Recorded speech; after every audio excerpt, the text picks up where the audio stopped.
This story is titled, I Paid Bills at Home, but Mom moved her friend and kids into my room. So I left, and now she's begging me back. Hey everyone! If you're enjoying these stories and want to support the channel, don't forget to hit that subscribe button. It helps me bring you even more awesome content like this. Now let's start the video. OP starts by saying, living at home at 23 isn't exactly what I had planned for my life, but it worked out for the most part. I wasn't freeloading or anything. I paid rent, covered the electricity bill, and even paid for my mom's phone plan. It's not like I was just lying around eating snacks and playing video games.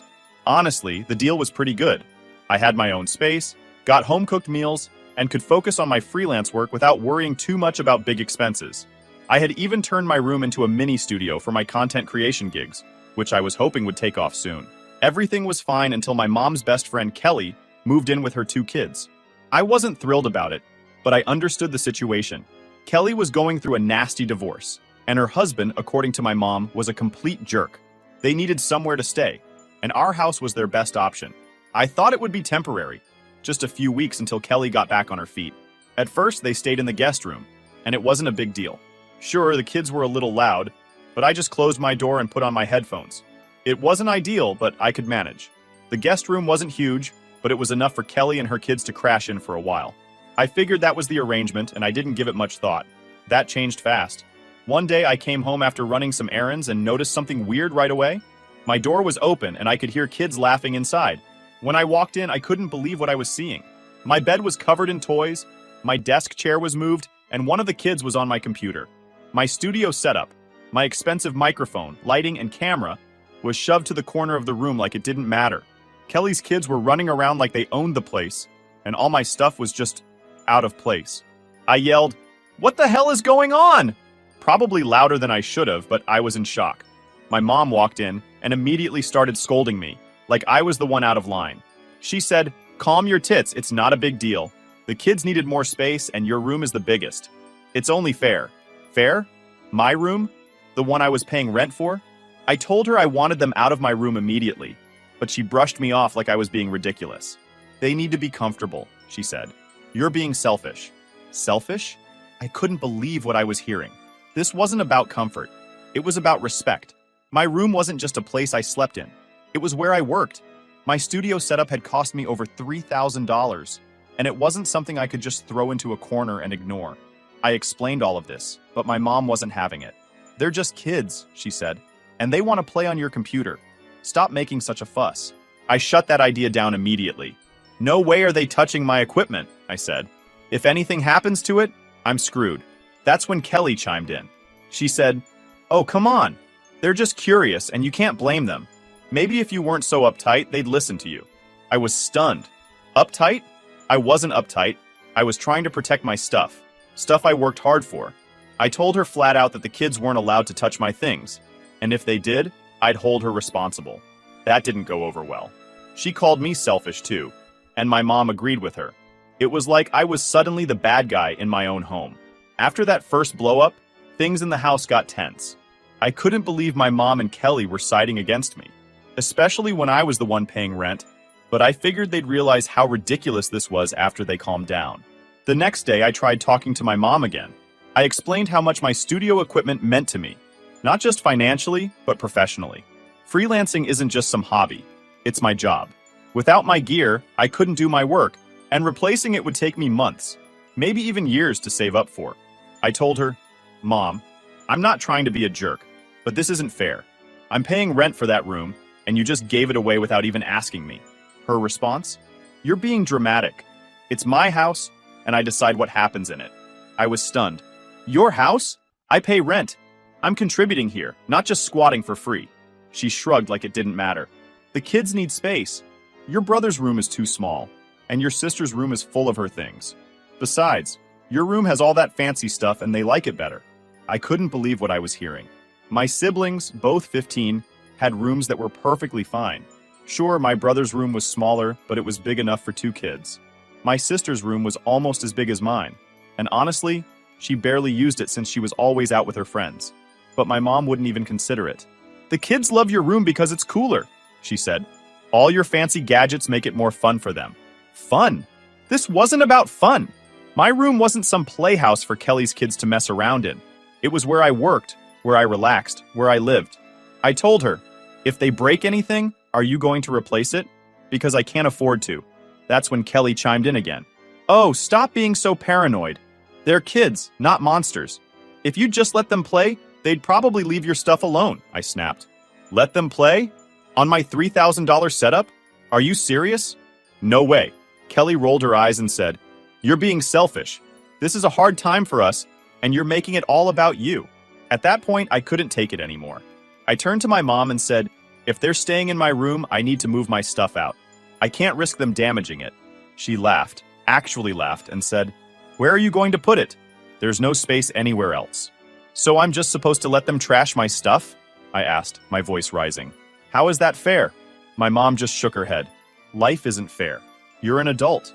You should be able to handle a little inconvenience. A little inconvenience?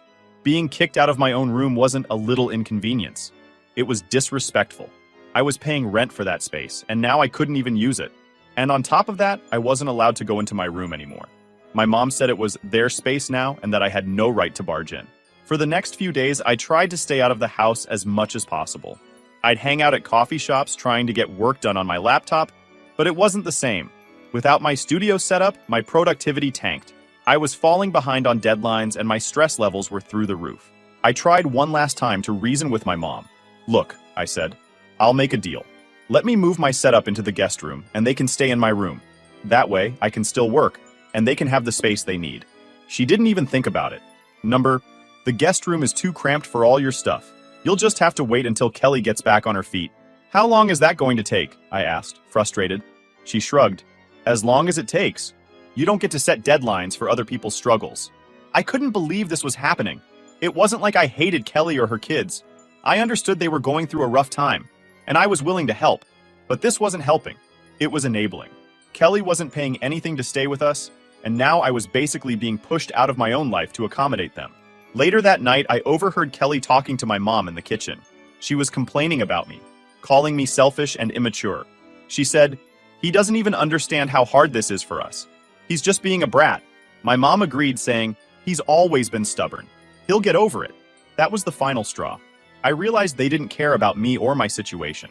I was just a paycheck to my mom and a roadblock to Kelly and her kids. They weren't going to listen, and they weren't going to change. The next day, I started looking for rooms to rent. It wasn't an easy decision. I loved living at home, despite the occasional drama. It was affordable, and I got along with my siblings. But I couldn't stay in a place where I wasn't respected. After days of feeling like a stranger in my own home, I decided enough was enough. It wasn't just about the room anymore. It was about respect. I was paying rent, contributing to bills, and trying to build a future for myself. But none of that seemed to matter to my mom or Kelly. They had decided my needs came last, and I was tired of it. One night, I sat my mom down in the living room. My siblings were upstairs, and Kelly was putting her kids to bed. So it was just the two of us. I figured if I could make her see how serious I was, she'd finally listen. Mom, I started, keeping my voice calm. We need to talk. She gave me a tired look. What now? I can't keep living like this, I said. I've been paying rent for that room, and now I can't even use it. You gave it away without asking me, and it's not fair. She sighed and leaned back on the couch. We've been over this. It's temporary. Kelly and the kids are going through a hard time. You're young, and you can adapt. That's not the point, I shot back. It's not about adapting. It's about respect. You didn't ask me. You just decided my room wasn't mine anymore. And now I can't even work because all my stuff is packed up or shoved into a corner. You're being dramatic, she said, waving me off.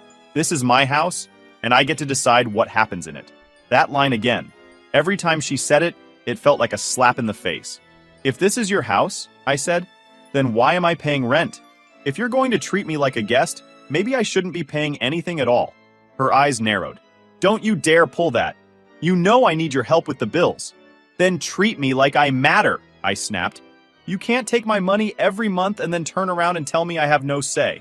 That's not how this works. She looked at me like I was crazy. What do you want me to do? Throw Kelly and her kids out on the street? They have nowhere else to go. I shook my head. No, but there are other options. They could stay in the guest room, or they could move into one of my siblings' rooms. Hell, you could even rotate rooms so everyone takes turns sharing the space. But taking my room and locking me out of it? That's not okay. She crossed her arms. Your brother and sister are too young to share their rooms, and the guest room is too small for 3 people. Your room was the best option." "No, it was the easiest option," I said. "You didn't want to deal with the hassle, so you dumped it on me." At that point, I could feel my frustration boiling over. "I'll make this simple," I said, looking her straight in the eye. "Either Kelly and the kids move out of my room, or I move out of the house. Those are your options." She blinked, caught off guard.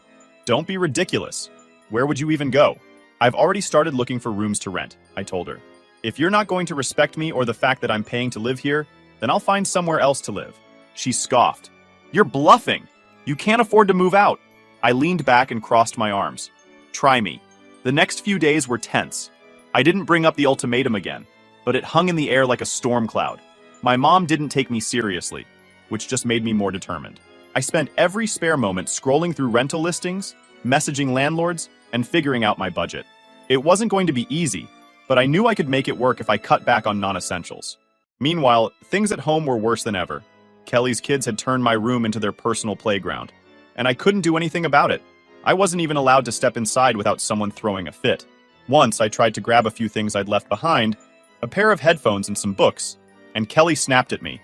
"What are you doing in here?" she demanded, standing in the doorway with her hands on her hips. "I need my stuff," I said, trying to keep my voice calm. She shook her head. "You can't just barge in whenever you want. This is their room now." I stared at her, speechless. "Are you kidding me? This is my room." "Not anymore," she said, her tone icy. "You need to respect their space." "Respect their space?" The irony nearly made me laugh. "I'm paying rent for this room," I said, through gritted teeth. "I'll grab my stuff and leave. But don't tell me to respect their space when no one respects mine." She muttered something under her breath and walked away. But the damage was done. That was the moment I realized there was no fixing this. My mom wasn't going to back me up, and Kelly wasn't going to change. If I wanted things to get better, I'd have to take matters into my own hands. A week after the ultimatum, I found a room for rent that I could afford. It wasn't anything fancy, a small place in an older building, but it was mine. The landlord was friendly, and the space was clean enough. Most importantly, I could set up my studio without worrying about kids touching my equipment. I didn't tell my mom right away. I wanted to make sure everything was finalized before I dropped the bombshell. When I signed the lease, I felt a strange mix of relief and sadness. Moving out wasn't what I had planned, but staying wasn't an option anymore. I had to put myself first, even if it meant leaving behind the home I'd grown up in. The next step was moving my stuff out. I knew it wasn't going to be easy, especially with my mom and Kelly breathing down my neck, but I didn't care anymore. I was done playing nice. Once I signed the lease for my new place, I knew I had to act fast. If I gave my mom too much notice, she'd find a way to make the move even harder. So I planned it out carefully. I told a few close friends what was going on, and 2 of them agreed to help me pack and move my stuff. One of them even offered to record everything on their phone, just in case things got ugly. The night before the move, I sat down with my mom one last time. I wanted to give her one final chance to make things right. "Mom," I started, keeping my voice calm. "I've found a place to rent, and I'm moving out tomorrow." She looked up from her phone, surprised. "You're really doing this?" "Yeah," I said, nodding. "You didn't leave me much choice." She rolled her eyes. "You're overreacting. This whole thing is temporary. You're leaving over nothing." "It's not nothing," I said firmly. "You gave away my room, locked me out of it, and told me I didn't have a say in the matter. I'm paying rent, and you treated me like I was just disposable." She sighed, like I was exhausting her. "You know I need your rent money to keep this house running. If you leave, how am I supposed to pay the bills?" I felt a pang of guilt, but I pushed it aside. "That's not my problem anymore," I said. "You made it clear that this isn't my house. You said it's your house, your rules. Well, if that's the case, then I don't have to stay here." She glared at me. "So you're just going to leave us high and dry?" I shrugged. "You can ask Kelly to start paying rent, or her husband since they're still married. I don't owe you anything." She didn't say anything after that, just gave me a cold look and went back to her phone. I took that as my cue to leave. The next day, my friends showed up bright and early with a couple of cars and a rented van. We were ready to get everything done as quickly as possible. I'd already packed most of my stuff into boxes, but I still had to get my studio set up out of my old room. When we got to the house, Kelly and her kids were already awake. The kids were running around the living room, and Kelly was sitting at the kitchen table with a cup of coffee. She gave me a suspicious look as soon as I walked in. "What's going on?" she asked, narrowing her eyes. "I'm moving out," I said simply. Her eyebrows shot up. Seriously? You're leaving because of this? That's pathetic. I ignored her and headed upstairs to my room, or what used to be my room. When I opened the door, the sight almost made me sick. My bed was covered in stuffed animals and toys, and my desk was piled high with random junk. My computer, microphone, and camera were shoved into a corner, looking like they hadn't been touched in weeks. I turned to one of my friends. "Start recording." He pulled out his phone and began filming as I carefully started packing up my equipment. Kelly must have realized what was happening because she came upstairs and started yelling. "You can't just barge in here and start taking stuff," she shouted. "This is their room now." I turned to her, trying to stay calm. "It's my stuff, Kelly. I paid for it, and I'm taking it with me." She crossed her arms. "You're being ridiculous. You're throwing a tantrum over a couple of kids needing space." "This isn't a tantrum," I said, my voice steady. "This is me standing up for myself. You and my mom have treated me like I don't matter, and I'm done with it." She started yelling again, but I tuned her out and kept packing. My friends helped me load everything into the van while one of them kept filming, just in case Kelly or my mom tried to pull something. By the time we finished, my mom had come upstairs to see what was going on. When she saw the empty room, she flipped out. "You're really doing this?" she asked, her voice shaking with anger. "You're leaving us just because you didn't get your way?" I looked her straight in the eye. "I'm leaving because you didn't respect me. I paid rent for this room, and you gave it away without even asking. You made it clear that I'm not a priority here, so I'm making myself a priority." She opened her mouth to argue, but I held up a hand. "Don't. I've made my decision." As I carried the last box out to the van, Kelly stood in the doorway with her arms crossed, glaring at me. "Good luck out there," she said sarcastically. "You're going to realize how selfish you've been when things get hard." I didn't even bother responding. I just climbed into the van and drove off with my friends. That night, after I'd moved into my new place and started unpacking, my phone blew up with texts from my mom. She was furious, saying I was selfish and inconsiderate for leaving her in a tough spot. She accused me of abandoning the family and leaving her to deal with the bills on her own. "You've always been so selfish," one text read. "I can't believe you do this to me after everything I've done for you." I typed out a response but deleted it. I didn't owe her an explanation. She'd made her choices, and now I was making mine. After moving into my new place, the first thing I felt was relief. No more fighting, no more disrespect, and most importantly, no more feeling like I didn't matter. Sure, my new room was smaller, and the building wasn't exactly top-notch, but it was quiet, and it was mine. I unpacked my studio equipment first, carefully setting it up in the corner of my room. For the first time in weeks, I felt like I could breathe, but the peace didn't last long. My mom started texting me the next morning, blowing up my phone with message after message. She wanted to know if I'd paid rent for the month yet, and when I told her I wasn't paying since I had moved out, she lost it. "You haven't even reached the 25th yet," she texted. "You owe me for the rest of this month." I rolled my eyes. "No, I don't," I replied. "I'm not living there anymore, so I'm not paying rent. You can ask Kelly to cover it." Her response came almost instantly. "Kelly doesn't have money to pay rent. You know that. You're leaving me to handle everything on my own, and I can't afford it." "That's not my problem," I texted back. "You made it clear that it's your house, your rules. Well, now it's your bills, your responsibility." She didn't like that answer. She started calling me selfish, immature, and ungrateful. According to her, I was tearing the family apart by leaving. At first, the guilt started creeping in. I'd always helped out financially, and I knew my contributions had made a big difference. But then I reminded myself why I'd left in the first place.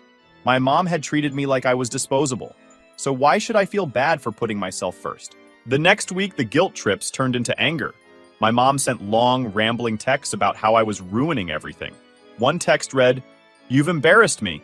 Everyone in the family is asking why you left, and I don't know what to tell them." I didn't bother replying. I knew whatever I said would just fuel the fire. Instead, I focused on settling into my new place. I caught up on work, got my studio fully functional again, and started feeling like myself. It was amazing how much better I felt without all the chaos and negativity weighing me down. A few days later, my sister called me out of the blue. I hadn't heard much from her since I moved out, so I figured she wanted to check in. But as soon as I picked up, I realized she had a different agenda. "Mom's really upset," she said, skipping the small talk. "She says you're not paying rent this month, and now she's freaking out about the bills." "I'm not living there anymore," I said, keeping my tone calm. "Why should I pay rent for a place I'm not living in?" "But you know she can't afford it without you," my sister argued. "You've always helped out.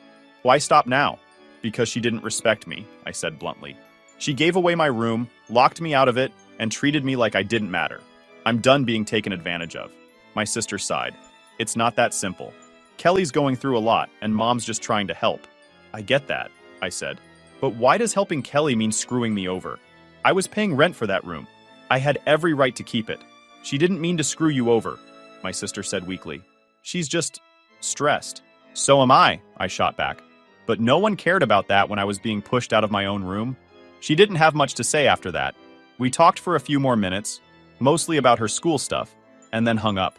I could tell she was stuck in the middle, but I wasn't going to let her guilt me into changing my mind. As the days went on, the texts from my mom started tapering off. I think she realized I wasn't going to budge. But then she pulled one last stunt that made me glad I'd left. One morning, I woke up to a text from a cousin I hadn't spoken to in years. It said, "Hey, I heard about the drama with your mom. Are you okay?" Confused, I asked what they were talking about.